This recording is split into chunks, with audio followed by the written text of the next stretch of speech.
Hi, I'm Angus Cress Gillespie, your host for Old Ways in New Jersey here on East Brunswick Television. I'm here in the studio today with Nick Burlakoff of Ossining, New York, who's a well-respected folklorist. After completing his work in folklore at Indiana University, Nick published numerous scholarly articles on a wide variety of topics. For more than 25 years, he has worked in the field of applied folklore, serving as a museum director, community organizer, and consultant to nonprofit organizations.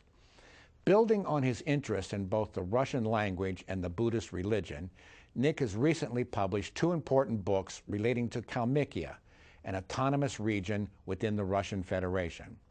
The first book is entitled A Kalmyk Sampler, which came out in 2012, and the second is a book about Kalmyk tea, which came out in 2015. These two books shed considerable light on Kalmykia, but since most of us has never even heard of the place, we thought it would be a good idea to bring Nick Burlakoff to our studio to tell us about that obscure corner of the world.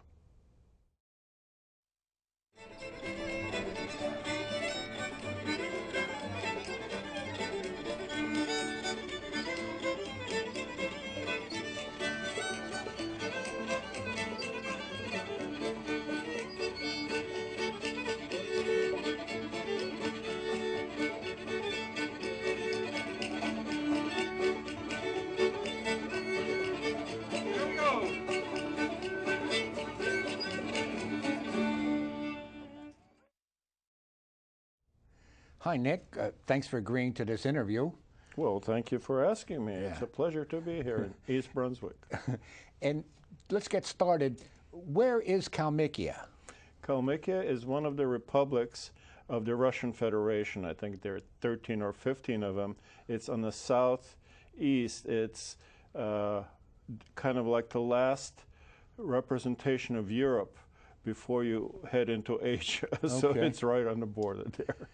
And who are the Kalmyks? The Kalmyks are a group of Western Mongols, originally coming from the Altai Mountains, who migrated in the 16th and 17th and 18th century to the west and occupied a range of land which is today's part of Kalmykia. And they were sort of a nomadic herding people. Yes, they were actually nomadic to one degree or another into the 20th century and beginning of the 20th century. There was an attempt to settle them down, a rather forcible attempt during the Soviet period, and so they formed large collective farms and so stopped nomading, but they still were involved in agriculture. Yeah. And in their nomad days, they were known for these felt tents that they carried around. Yes, the so-called gers or yurts, which is the Turkic name for it, yeah. And how did it come about that there's a large Kalmyk community in Howell, New Jersey, of all places? A number of the Kalmyks fought in a civil war on a losing side, on a Tsarist side, and they emigrated to Yugoslavia. And during World War II, a number of them also were not happy with Soviet life, and so they emigrated when the Germans were retreating. They emigrated, following the Germans. So there is a group of them that wound up in displaced persons camps near Munich, Germany, and from there they tried. The problem was they didn't want to move individually, so they want to move as a group. And so finally, in 1950, there was a court case, and they won it, and they were allowed to come as a group to the United States. They landed in Windsor, Maryland, and most of them moved to Howell, New Jersey, with another large segment moving to Philadelphia. And where they've subsequently built the 3 Buddhist temples. The 3 Buddhist temples in Howell, New Jersey, and 1 in Philadelphia, so 4.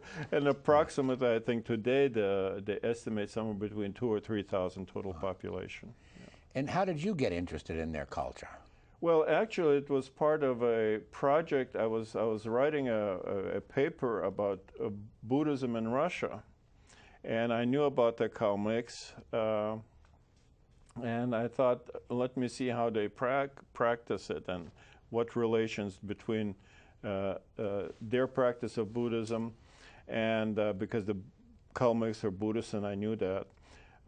And so I went to Howell, New Jersey, and started asking questions, getting to know the people, and following up on my interest. And then that led to a folk festival, and 7 years later. Yeah. Yes. Well, let's move on. You've written a number of books. Back in 2012, you wrote a book called The Kalmyk Sampler. How did this book come about?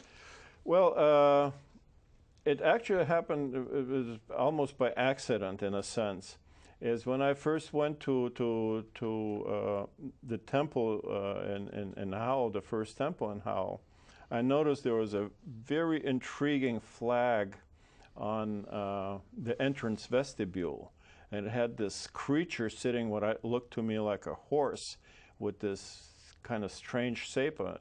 And so I asked, what's going on? Who is this? And it was explained to me that this was a Buddhist deity called in Kalmyk Okontengri, or Paldilamo in Tibetan. This is a woman who saved the people and the sun by marrying an ogre. And then the child that was born out of that marriage, she slayed and flayed his skin. And so what you see in that depiction on the flag is the woman or the deity on top of a mule, not horses, was explained to me, it was a mule. And with that flayed skin of her child, the monster child. And I saw that, and I happened across in my research a website that had a poem about. So I contacted the poet and said, would you mind if I print it out in forms of a brochure and made it available to people, because many people don't know who this is, including some of the younger Kalmyks. And she says, no, not a problem. And one thing led to another. And at that time, I had translated a number of tales, including a tale about Okontengri. And so we got to communicating with this poet. And I found out she had a number of other poems. And so that created the book of the poetry of this poet, Jema Khaninova, and the translated tales. And that's how Kalmyk Sampler came about. And what would you say is particularly interesting about this book? I think the fact that you have the collaboration across literally, 10,000 miles collaboration, but thanks to the internet, it's possible to get that done. And how was this book received? Well, I never got a review at Amazon.com where it's available, but have got very nice positive feedbacks from the local community and also from Kalmykia. Yes. Any regrets regarding this book? The one thing I'm sorry, there are two deities, Kalmyk deities, that are important in Kalmykia. One is Okontengri, very important and among all other Mongols. And the other one is Sagan Ava, the White Elder, who also is in that vestibule as a portrait. And I didn't translate the saga or the saying of Sagan Ava.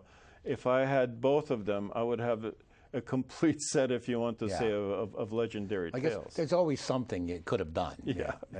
And overall, how much research was involved in putting this book together? I'd say probably a good 6 months worth of work. Just putting it together, just putting that together. Yeah.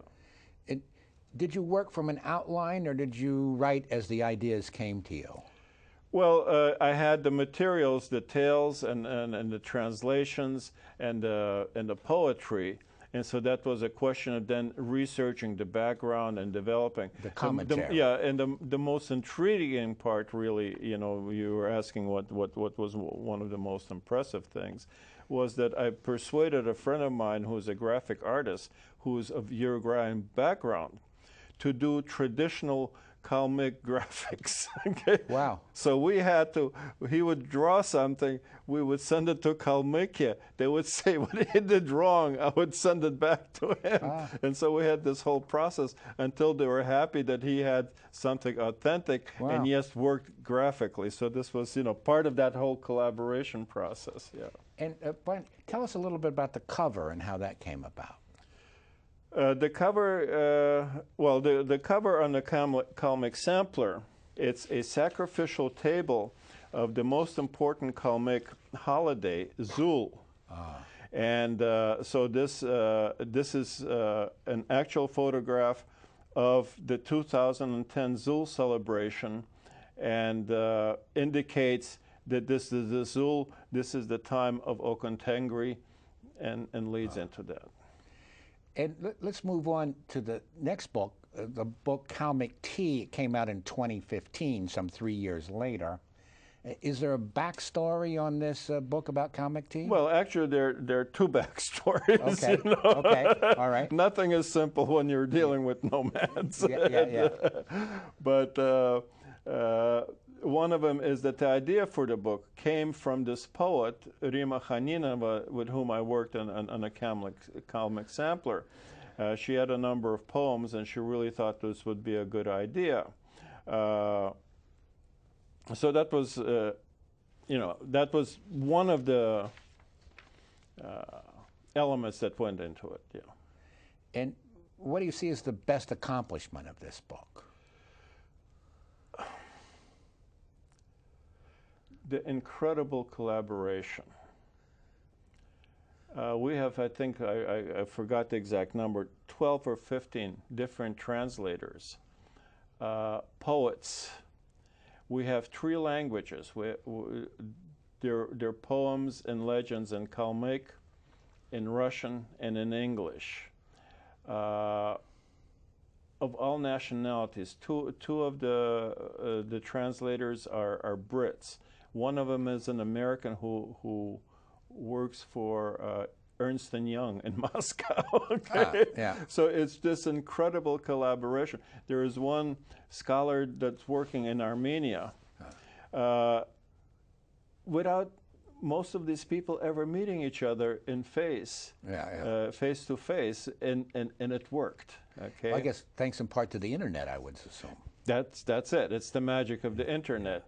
And the other thing is, you know, if you want to say that's, by the way, is perhaps the other backstory to the book, is that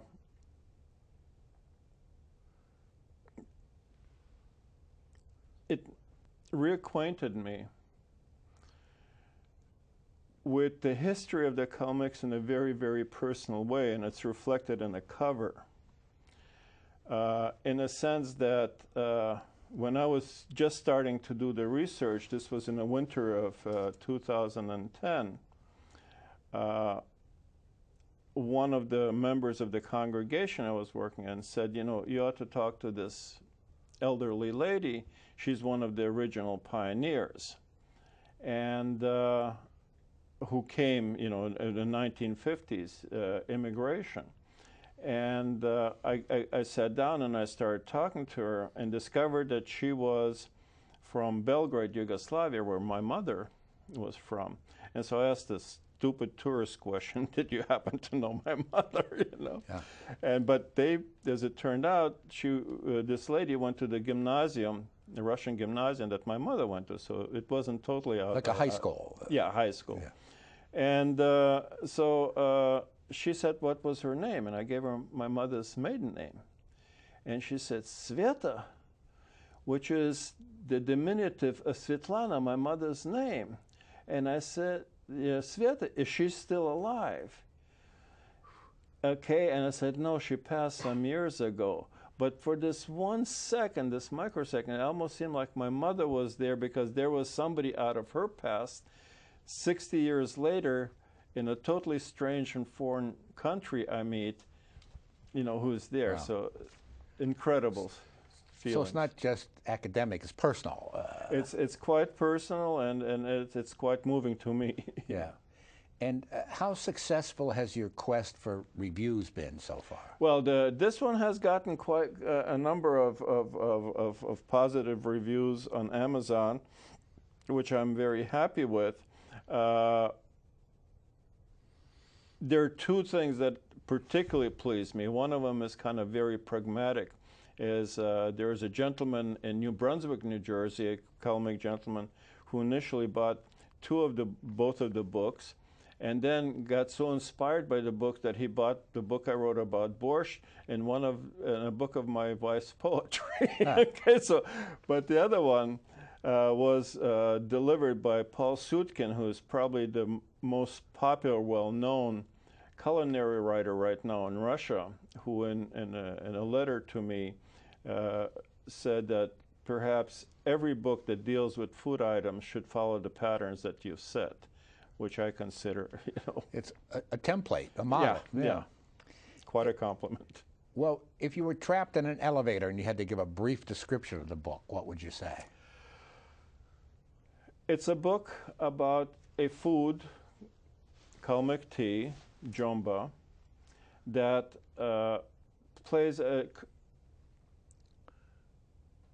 gives the history of it from the mythic, legendary past to literally a few months before it was published. Okay, thanks to the internet again, and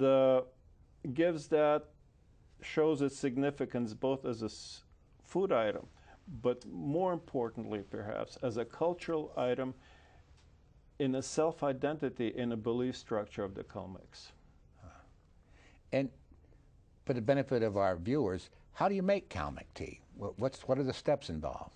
What are the ingredients? The ingredients are basically tea, brick tea traditionally, although in America folks use good old Lipton. And it's boiled together with copious amounts of milk, salt, a little bit of nutmeg, and a little bit of water. And then the secret is to ladle it 100 times as you're cooking it, as you're boiling it. And then it's done.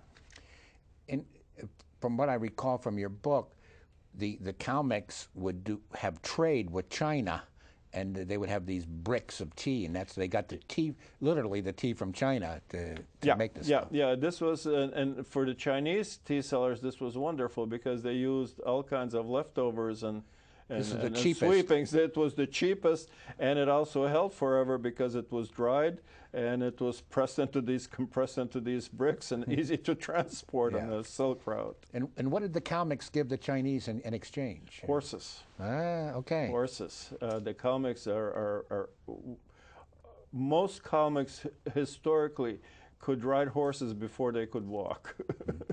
And in what sense is it an ideal beverage given the climate of the place?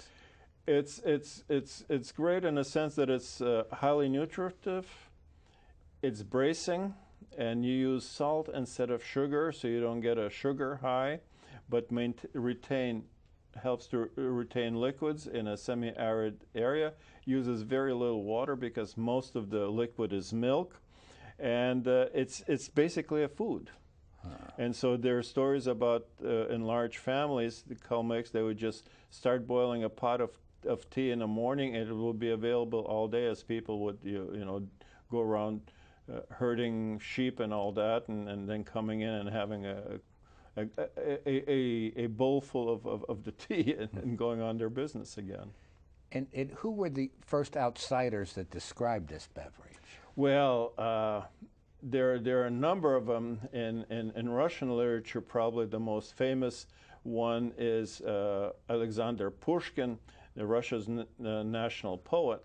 From Western Europe, probably would be Dumas, Père, the author of Three Musketeers, who thought was the worst thing he ever tasted in his life. Well, I was terribly impressed when I learned that Alexander Pushkin, Russia's perhaps greatest poet of all times, actually wrote about this. I'd like, with your kind indulgence, to read you one of his poems, and then maybe you can give us an interpretation. Okay. This is called To a Kalmyk Maiden, okay? Farewell then, gracious Kalmyk maid, though it never was my intent, I'll have you to know I all but stayed, and true to form I nearly went across the steps behind your tent. Your eyes are slanted, I confess, your nose is flat and forehead wide. You never prattle French or press your legs in with a silky glide, or slice bread by the samovar in pretty patterns a l'anglaise. You never rave about Cinq-Mars or fancy Shakespeare overpraised. You don't fall into reverie whenever your sweet head is empty, delight in warbling Modove or gallopade in the assembly. What matter? For half an hour it took before my team could ride. What occupied my heart and mind was your regard and wild allure. My friends, is it so different if dallying the soul reposes in splendid halls, excessive loges, or tarries in a nomad's tent? Yeah, that's pretty impressive. Yeah, Carlton Copeland's translation, very nice translation. Yeah. Very nice, very close to the original, very, very evocative of the original, yes. So.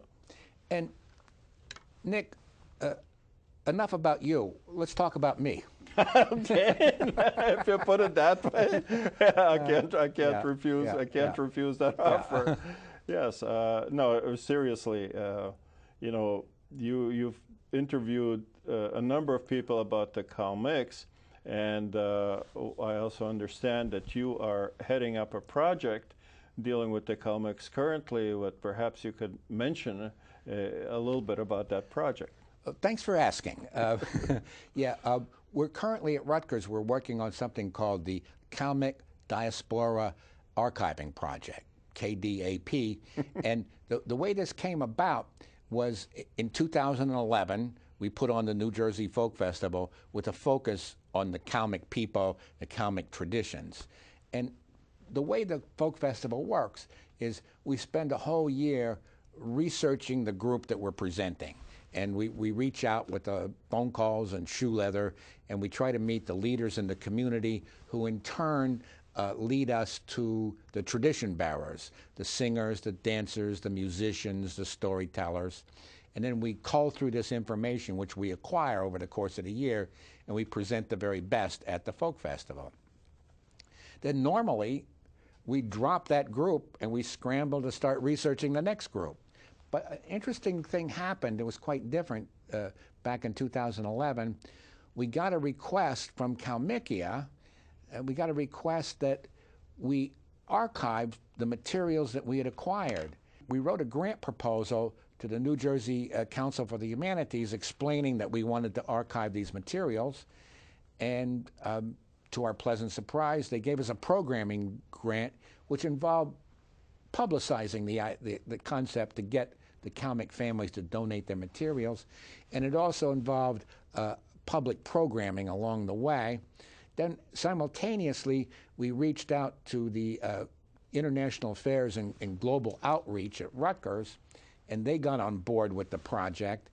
And so we're going to have a reception and a public program at the Douglas Library on the Douglas campus of Rutgers, January 20th, 2017, between 4 and 6.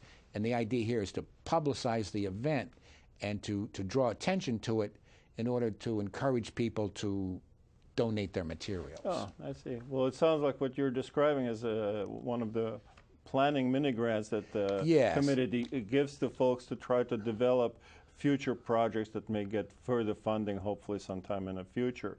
So you say the 20th will be the kickoff. The kickoff reception. Now you mentioned the global affairs, and I understand that that EBTV gave a little help to the project from you. For publicity. Yeah, and also I think they helped one of our volunteers that's putting together a video with helping to dupe the tapes. You know, so are there any other organizations or individuals or whatever who are involved? Well, two notable individuals should be mentioned. One is Gordon Bach, who was a folk singer who did a lot of work on Kalmyk folk songs in the Philadelphia area back in the 60s, and he's agreed to donate some of his materials. The other important person already donating things is Sanj Altan, who's the president of the Mongolian American Cultural Association. So we owe a debt of gratitude to donors. In addition, we have a number of sponsors, including Ellis Communication, which is a Kalmyk-owned business, and Kodam, which is a Tibetan boutique in New York City.